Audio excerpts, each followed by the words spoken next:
C'est l'histoire d'un artiste à succès dont la carrière musicale fait l'unanimité.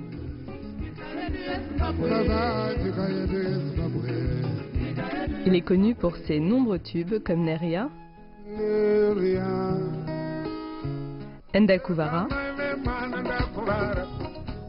et bien d'autres. Ses airs sont inoubliables.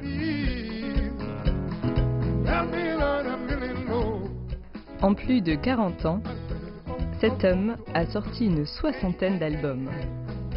Son nom, Oliver Mtukudzi.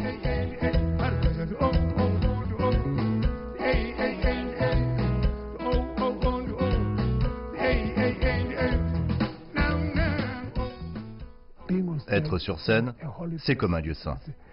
C'est là où vous montrez ce que vous pouvez faire de mieux.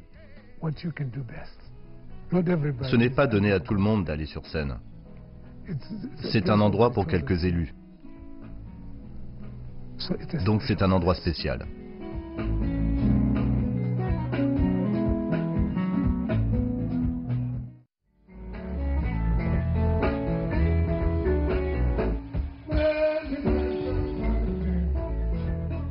Oliver Mtukudzi est affectueusement connu sous le nom de Tuku par ses fans et l'un des meilleurs auteurs-compositeurs et musiciens du Zimbabwe.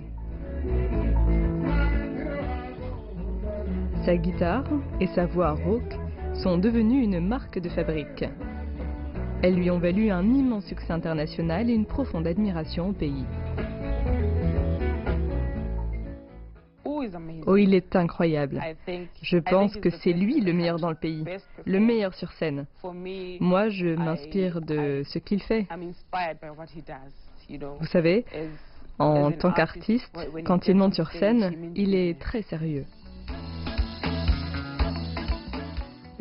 Dans la vraie vie, il est un peu plus discret, mais sur scène, c'est une personne différente. Sur scène, c'est un animal. Vous vous demandez si c'est bien la même personne. Sur scène, il est survolté.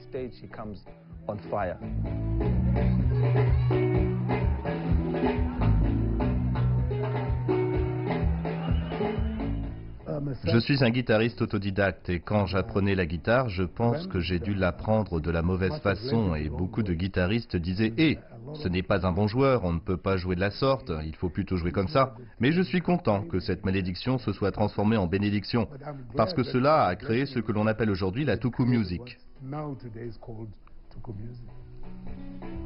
Oliver naît en septembre 1952 à Highfield, une localité située à 10 km de la capitale du Zimbabwe, Harare, à l'apogée de la domination britannique.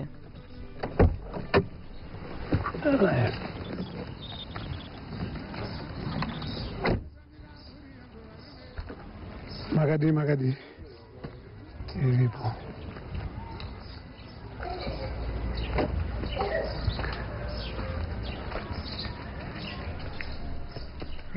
C'est ici que j'ai grandi. J'ai fait pousser cet arbre, ce manguier.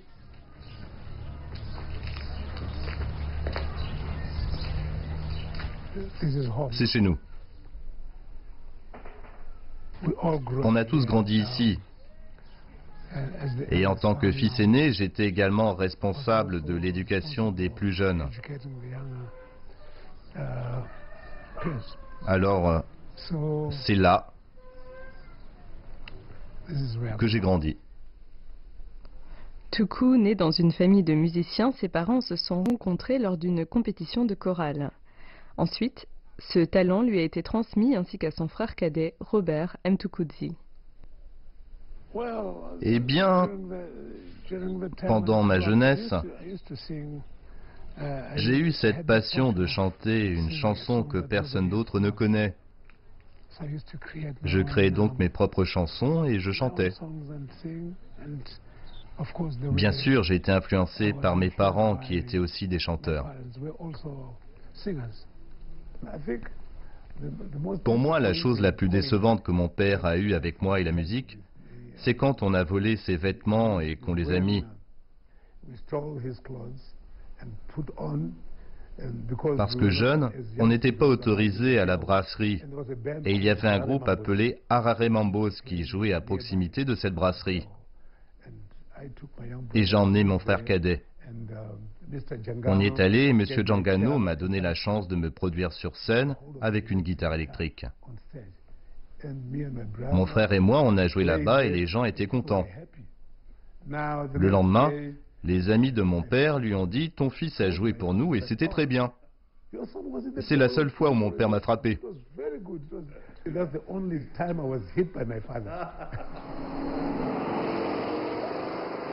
Des années 50 aux années 70, de nombreux pays africains font la guerre contre l'impérialisme blanc.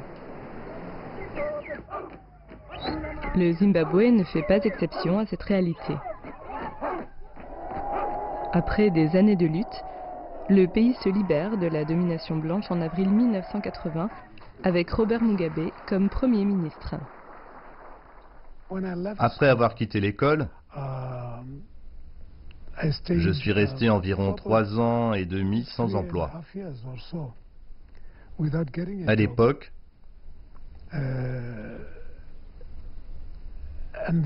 le système ne recevait jamais vraiment les candidatures des Noirs.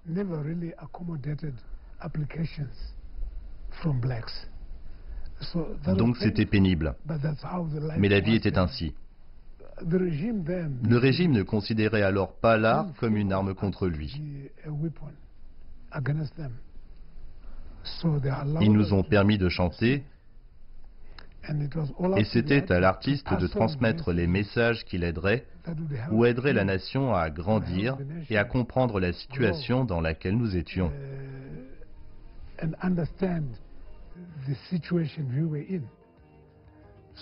Ainsi, des artistes comme moi utilisaient des proverbes, des idiomes. On savait que les gens comprendraient exactement de quoi on parlait sans qu'on soit vraiment explicite.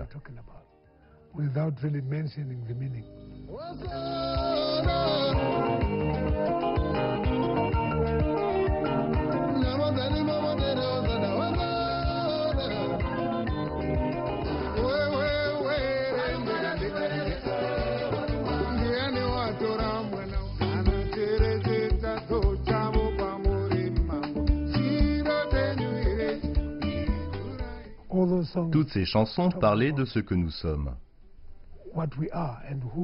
et de qui nous sommes. Et elles parlaient de la situation dans laquelle nous nous trouvions, que ce n'est pas juste que quelqu'un d'autre détermine votre destin.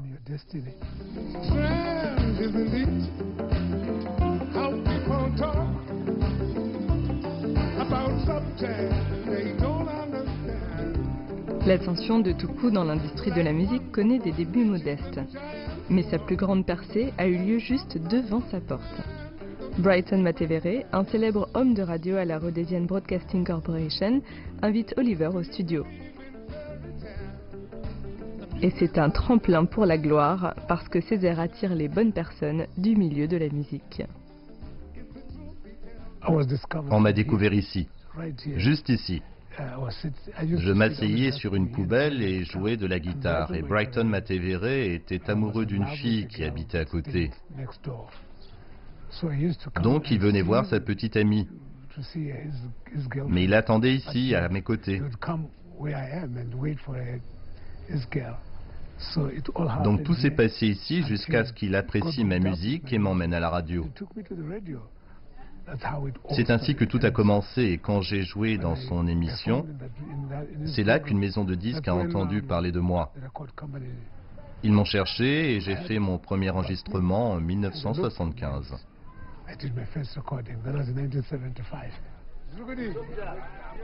Le premier travail de Tuku n'est pas rémunéré. Pour lui, le plus important, c'est d'être en vue. Ce n'était pas une question d'argent. Ce n'était pas pour faire des affaires. J'aimais juste faire ce que je faisais, voilà tout. Et je ne savais pas que j'étais censé être payé pour ça.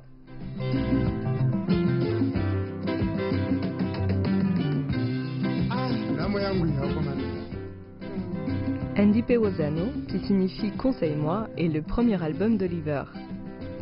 Il le sort en 1975. À partir de là, Oliver et son groupe, The Black Spirits, figurent en tête des classements musicaux. Aujourd'hui, Oliver remonte dans le temps. Voici l'hôtel Mochendarapamwe, l'endroit où tout s'est déroulé. La plupart des géants de la musique de l'époque ont joué ici. Simon Chimbadum and Machesu. C'est aussi là que la carrière d'Oliver se consolide. Pendant plus d'une décennie, le groupe est comme chez lui dans les murs de cet hôtel. Un des souvenirs que j'ai de cet endroit, c'est quand on montait le matériel à l'étage. On avait ces énormes amplis. Ils étaient très volumineux. Après s'être produit ici, on devait remonter ces amplis à l'étage. Voilà un des souvenirs que je n'oublierai jamais.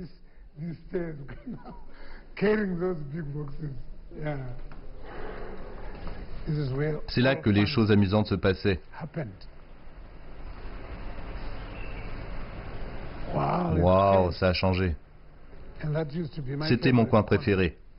Quand on prenait une pause, on allait dans ce coin et on s'asseyait sur les canapés là-bas.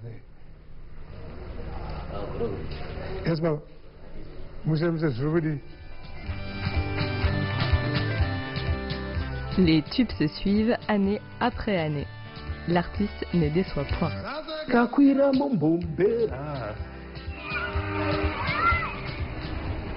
Bombera est une chanson métaphorique. Oliver compare la vie des classes sociales à un train. Alors Bombera, dans cette chanson, c'est pourquoi il parle même du bruit. Parce que quand vous êtes à bord, c'est comme ça. Et vous ne pouvez pas vous plaindre parce que vous payez votre place. Mais si vous êtes en première classe, vous vous attendez au confort, comme dans la vie. Bombera, c'est sur une direction.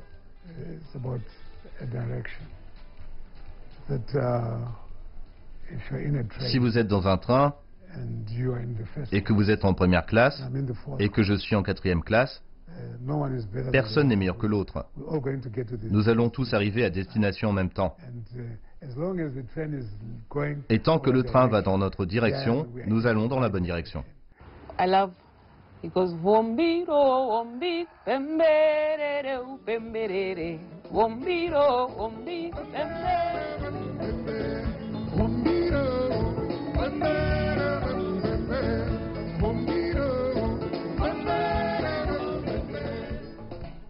C'est dans cette partie de la chanson, il fait en sorte que les chants amènent les gens à ressentir la musique, qu'ils la ressentent en eux.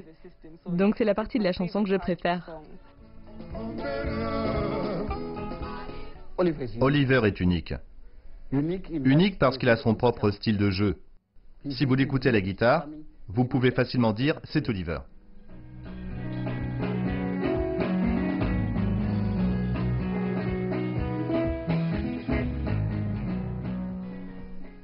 Il chante à propos de la vraie vie. Et quand il chante sur la vraie vie, tous ceux qui jouent la musique d'Oliver sont liés à sa musique d'une manière ou d'une autre. Sa pertinence peut être évoquée encore et toujours. We talk about our pain. We talk about our frustrations. Oh yes, we talk about our joys.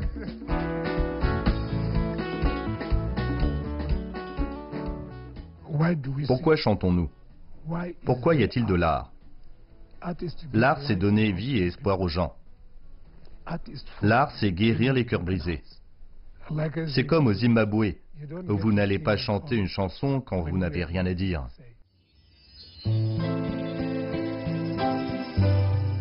Alors qu'Oliver et The Black Spirits deviennent chaque jour de plus en plus importants, un désastre se profile.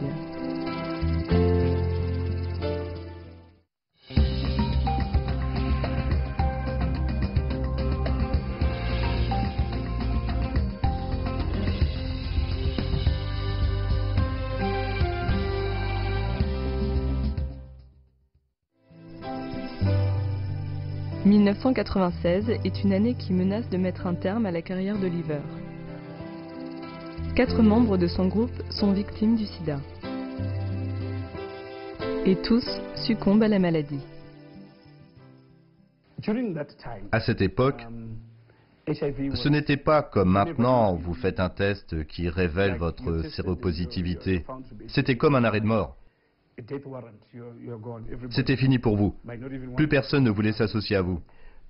Mais dans le groupe, cela a touché le groupe. Donc ces membres sont allés au-delà du ressenti de la douleur. C'est pourquoi il a fait une chanson qui dit « ça n'a plus de sens ».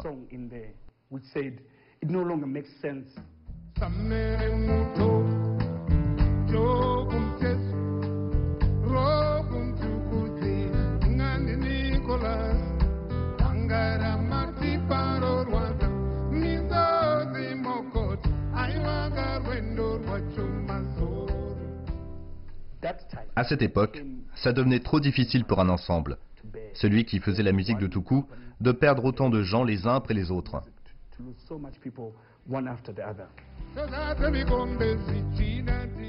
Le frère cadet d'Oliver, Robert Mutukudi, n'a pas été épargné non plus.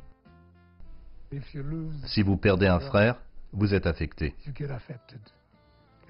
Si vous perdez des membres de votre groupe, vous êtes affecté. J'ai été affecté parce que j'ai perdu 4 membres de mon groupe, dont mon frère, en l'espace de 2 mois.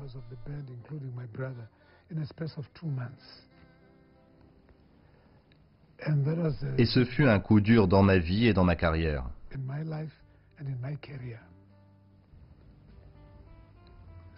Alors, ce n'est pas une chose facile, et je dois apprendre à vivre avec.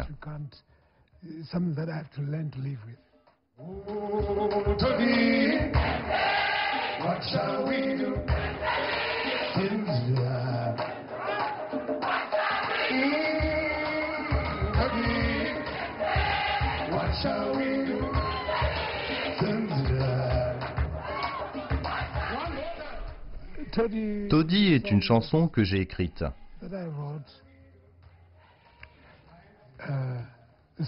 Cette chanson parle de la stigmatisation associée au VIH-Sida. J'avais chanté des chansons sur la sensibilisation au VIH-Sida, mais avec Toddy, c'était après avoir réalisé la stigmatisation qui était attachée. C'est une chanson qui pose des questions et je l'ai conçue pour déclencher une discussion parce que les gens ne pouvaient pas simplement parler de la maladie. Et je suis heureux de dire que la chanson est allée dans ce sens.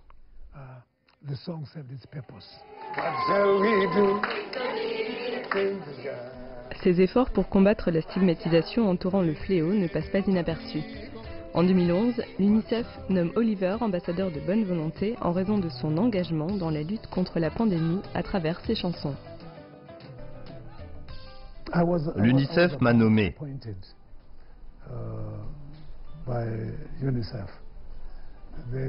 Ils m'ont désigné pour être ambassadeur de bonne volonté pour les enfants. Et j'étais heureux qu'ils m'aient nommé.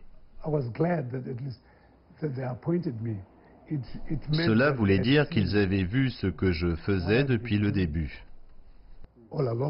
Et j'étais heureux parce que je pensais, oh, alors quelqu'un reconnaît ce que je fais. One of the biggest names in African music, the iconic Oliver Mtukudzi. Grâce à sa musique, Tuku est connu dans le monde entier.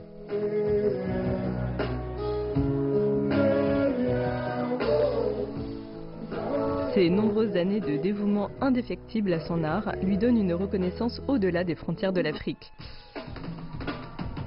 Une chose est évidente, les fans adorent danser sur ses rythmes.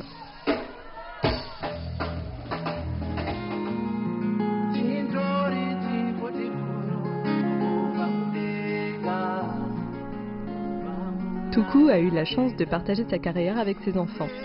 Et même s'il croit fermement qu'il n'est pas la source d'inspiration de ses enfants, Selmour Mtukudzi pense le contraire. J'ai adopté sa façon captivante de se produire sur scène.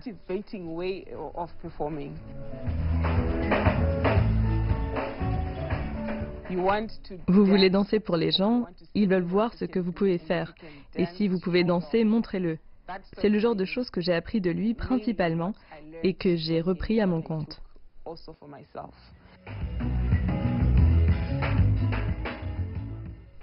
Certains viennent et disent « Oh, vos enfants suivent vos pas ». Ce n'est pas vrai. J'ai mes propres pas et mes enfants ont les leurs. Dieu ne duplique pas le talent. Donc ils ne peuvent pas être moi. Il leur a fallu être eux-mêmes.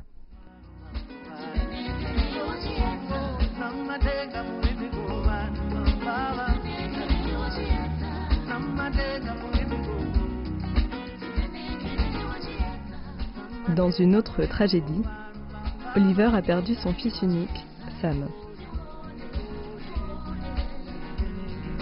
Il est mort dans un accident de voiture en revenant de l'aéroport. Sam était au sommet de sa carrière et faisait la fierté de son père. Peu de gens pensaient qu'Oliver survivrait à cette perte. La perte de Sam l'a beaucoup touché. Le plus triste, c'est que j'étais l'une des deux personnes à s'être rendue sur le lieu de l'accident. La question était de comment l'annoncer à Oliver.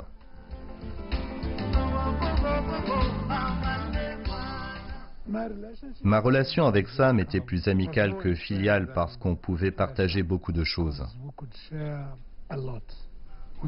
On pouvait aller sur scène et on aimait être ensemble tout en faisant ce qu'on aimait faire le plus. Et c'était quelqu'un qui pouvait me mettre au défi. Pas comme un fils, mais comme un ami. Et j'aimais ça. Je me sentais plus proche de lui quand il faisait ça.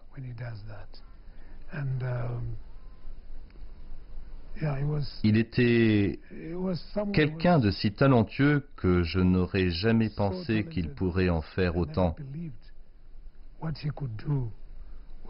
Car j'étais là depuis plus longtemps que lui.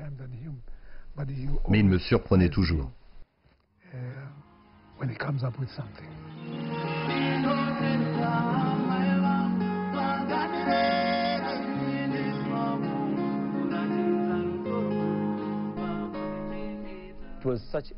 C'était un gros coup dur. Il lui a fallu du temps pour s'en remettre. Je ne dis pas qu'il s'en est totalement remis. Il traverse parfois des moments difficiles quand il pense à son fils, à ce que Sam serait devenu et... Ils étaient de très bons amis, comme un père et son fils. Malheureusement, Sam nous a quittés trop tôt. C'était un garçon très talentueux et il aimait beaucoup son père. Mais malheureusement, la vie l'a emporté.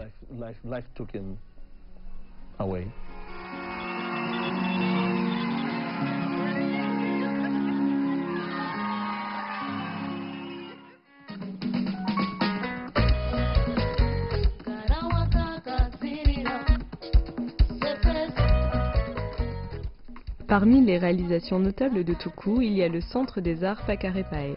L'idée de construire ce centre lui est venue de sa propre expérience. Enfant, il n'a pas reçu le soutien de ses parents pour poursuivre dans la musique, mais maintenant, il essaie d'aider les jeunes en leur donnant une plateforme pour exprimer leur art.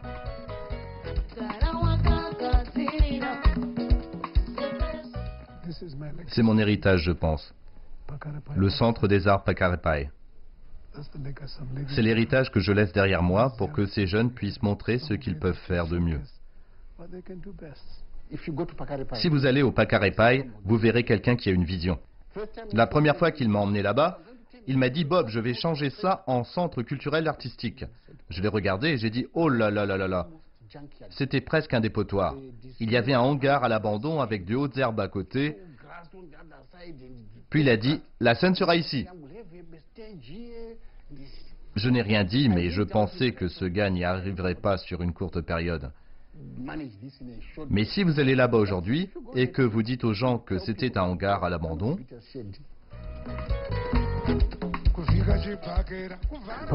Pakarepae signifie simplement cet endroit.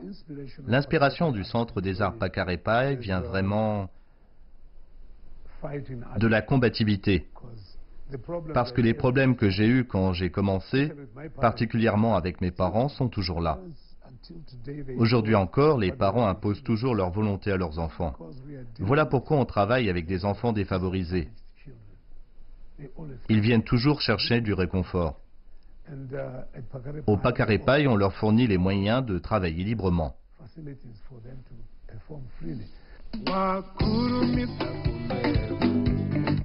Oliver Ntokudzi est décrit comme une légende vivante. Il est un des rares artistes à avoir donné son nom à un style, la Tuku Music.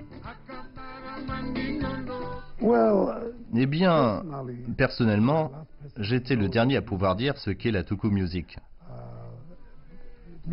Je la décrirais comme de la musique africaine née au Zimbabwe. Mais mes fans l'ont étiqueté Tuku Music. Quand j'ai essayé de savoir pourquoi, j'ai compris que dans chacune de mes chansons, il y a des éléments fusionnés qui font qu'ils ne pouvaient pas classer ma musique comme musique Mbira, Titi ou bien Katekewe. Comme ils ne pouvaient pas vraiment la classer, ils l'ont juste appelée Tuku Music.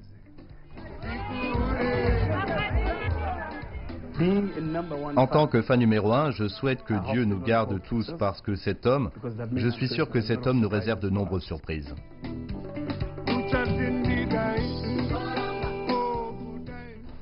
Son héritage, vous dites.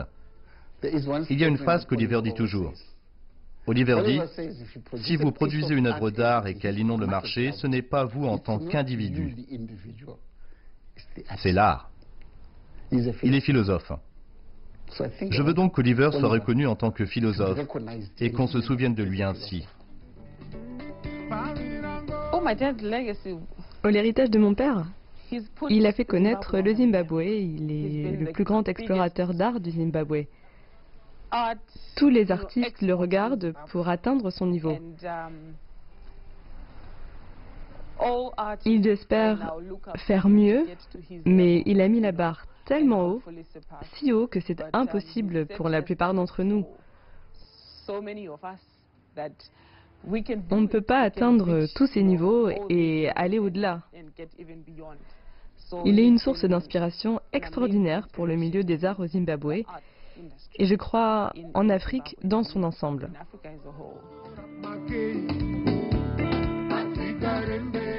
Son parcours musical suscite l'inspiration, des rires et même les larmes. Mais au-delà de tout ça, il reste un artiste à succès. La vie, ce n'est pas les regrets. La vie, c'est relever les défis. Seulement des défis.